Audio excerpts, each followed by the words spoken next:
آج کی نئی رپورٹ کے ساتھ میں ہوں ارشاد کوکر. آپ دیکھ رہے ہیں چینل تھرڈ پارٹی انالسٹ. آج کی نئی خبر کیا ہے؟ وہ لاکھوں بے روزگار نوجوان بھی ہیں، ان میں کچھ بڑی عمر والے بھی ہیں، کیونکہ بے روزگاری اتنی رہی ہے. ان کو میں ہوشیار کرتا چلوں کہ ابھی نہیں تو کبھی نہیں، کیونکہ یہ جو اب حکومت سندھ نے جو پالیسی بنائی ہے نئی بھرتیوں کے لیے، وہ کیا ہے، باقی یہ کتنے برسوں تک وہی رہے گا معاملہ.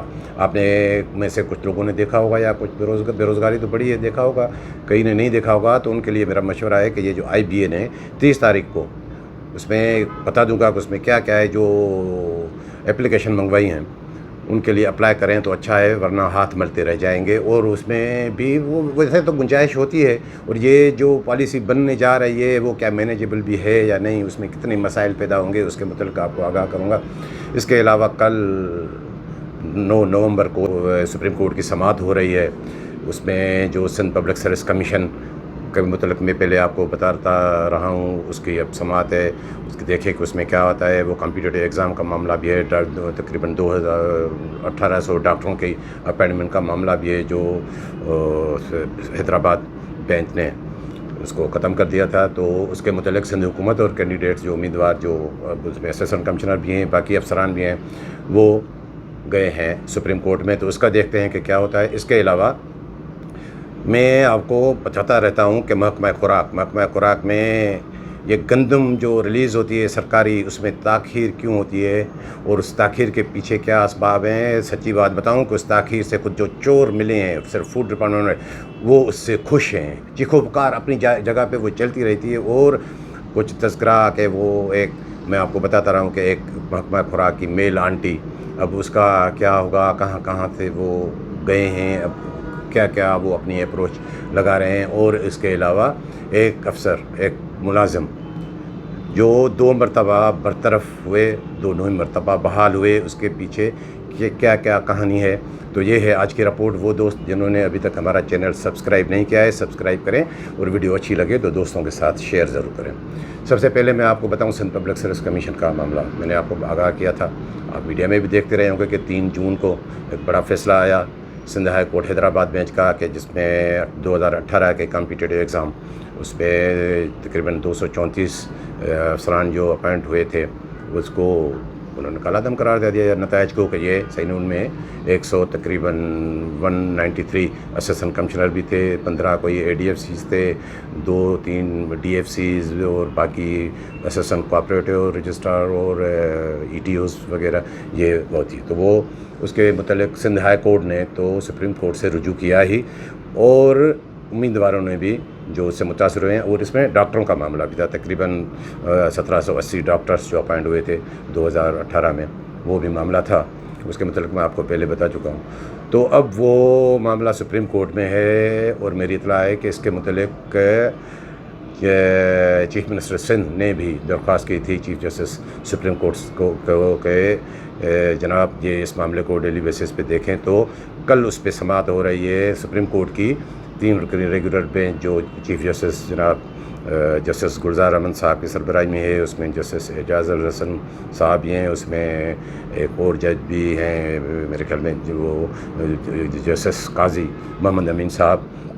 تو وہ کل سماعت ہوگی اس کی پہلی، کہ دیکھیں کہ وہ لیو ٹو اپیل وہ کیا اس میں آتا ہے. کئی ماہرین کو تو یہ امید ہے کہ شاید ہو سکتا ہے کہ سندھ ہائی کورٹ کا فیصلہ سسپینڈ ہو جائے، لیکن یہ عدالت کے فیصلے کے جب تک ہوا نہ جائے کچھ نہیں کہہ سکتے. اگر ہو بھی گیا تو پھر سماعت تو چلے گی. اور اس میں سب سے بڑا مسئلہ یہ بھی ہے کہ صرف کمپیٹیٹیو ایگزام کا نہیں ہے، کیونکہ Sindh high court Hyderabad bench نے جو فیصلہ سنایا تھا، وہ آپ کو یاد ہوگا کہ اس میں ابھی تک سندھ پبلک سروس کمیشن ہی یوں سمجھے غیر فعال ہے، کمیشن نہیں ہے، کیونکہ اس میں چیئرمین کی تقرری کا جو معاملہ تھا پبلک سروس کمیشن کا، اس پہ سوالات اٹھائے گئے تھے، بلکہ اس کی تقرری کو خلاف ضابطہ قرار دیا گیا تھا.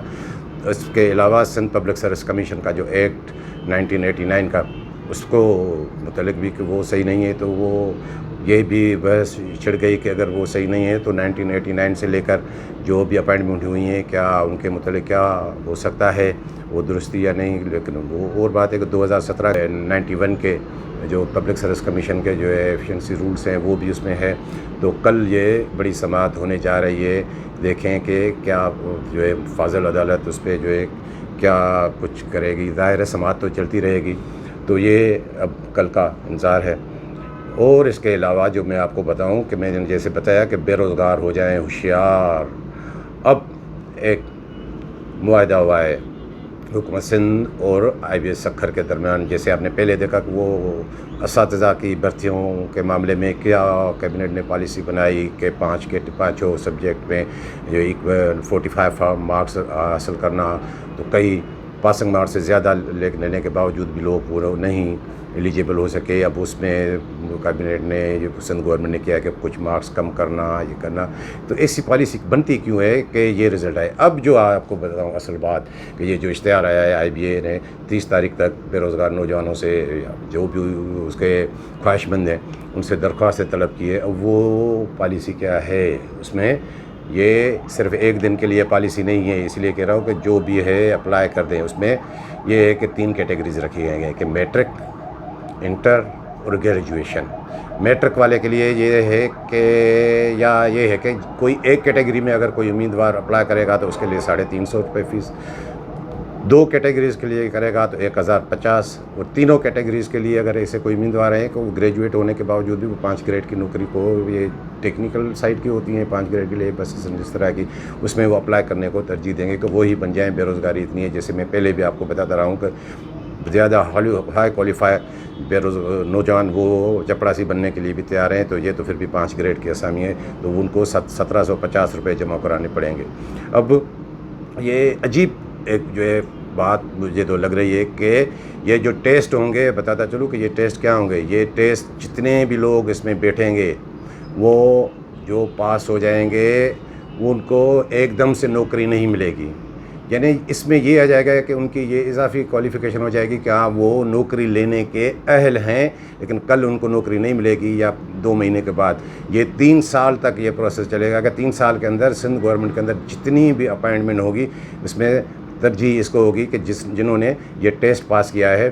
اس کے لیے میں آپ کو پہلے بھی بتا چکا ہوں کہ ڈپارٹمنٹل کمیٹیاں ہیں. ہاں یہ ہوگا کہ جب کسی محکمے میں اپائنٹمنٹ کا معاملہ آئے گا تو ان کا الگ اشتہار آئے گا. اس کے لیے پھر یہی شرط ہوگی کہ جو امیدوار پہلے ٹیسٹ میں کامیاب ہو چکے ہیں وہی ایلیجیبل ہیں اس میں اپلائی کرنے کے لیے.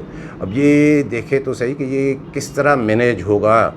5 گریڈ سے 15 گریڈ تک کی اسامیوں کے لیے یہ کیا گیا ہے. اس میں کئی مسائل جنم لے سکتے ہیں. یعنی کہ وہ جو بے روزگار جو 3 سال کے دوران آئندہ وہ لوگ ہوں گے وہ ان کے لیے تو دروازے بند.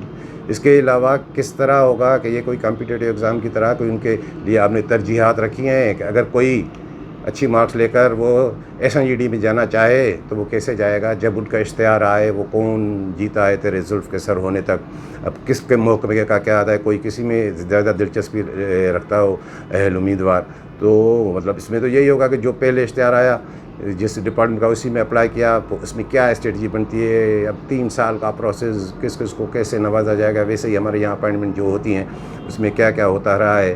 یہ کتنا یہ مطلب یہ فیوچر کے لیے انہوں نے ایک وہ پلان بنایا ہے. وہ MOU ایک سائن کیا ہے سیکریٹری سروسز اور IBA کی انتظامیہ نے. اب جیسے کمپٹیٹیو ایگزام ہوتا ہے کمپٹیٹیو ایگزام میں ہم نے دیکھا ہے فیڈرل گورنمنٹ چلے جائیں اس میں تو یہ ہوتی ہے کہ امیدوار کو ایک دی جاتی ہے پرائرٹی کہ آپ نمبر 1 پہ آپ کون سے محکمے میں جائیں گے, نمبر 2 پہ, نمبر 3 اس طرح. کیا اس میں ایسا ہوگا کہ جو امیدوار پاس کریں گے ان کے لیے یا یہ ہوگا کہ جو ظاہر ہے اتنی بے روزگاری ہے کہ جس بھی محکمے میں آئے گا اگر وہ کوئی محکمہ ایسا ہے جس میں وہ نہ بھی لینا چاہیں تو کہیں گے کہ چلو روزگار تو مل جائے. یہ ایسی مجھے تو بڑی عجیب لگ رہی ہے. لیکن پھر بھی میں امیدواروں کو جو بے روزگاروں کو ہوشیار کرتا چلوں کہ اپلائی تو کریں. ٹھیک ہے پہلے بھی ہم نے دیکھا کہ اساتذہ کی بھرتیوں کے لیے 4 لاکھ امیدوار بیٹھے. اس میں رزلٹ کیا آیا 4 لاکھ امیدوار 700 روپے تقریباً فیس 28 کروڑ روپے. اب بھی یہ امیدواروں کے جیب سے مجھے لگتا ہے کہ 40 کروڑ تو جائیں گے ہی جائیں گے کیونکہ بے روزگاری اتنی ہے. اس کے علاوہ آپ کو میں بتاؤں محکمہ خوراک کی میں نے جیسے آپ کو بتائی کہانی. محکمہ خوراک میں 1